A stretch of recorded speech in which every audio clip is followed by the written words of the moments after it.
Peerzadiguda municipal corporation 4వ division east Lakshmi Nagar కాలనీలో current వైర్లు ప్రమాదకరంగా కిందికి వాలిపోవడంతో పాటు పలు సమస్యలు నివాసితులను ఇబ్బందులకు గురిచేస్తున్నాయి.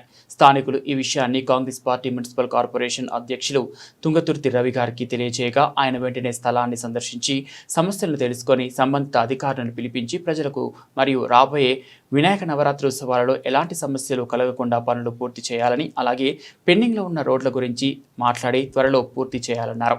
ఈ కార్యక్రమంలో ఏఈ సత్యనారాయణ రెడ్డి, అజయ్ రెడ్డి, సంబంధిత అధికారులు, స్థానిక కాలనీ ప్రజలు తదితరులు పాల్గొన్నారు.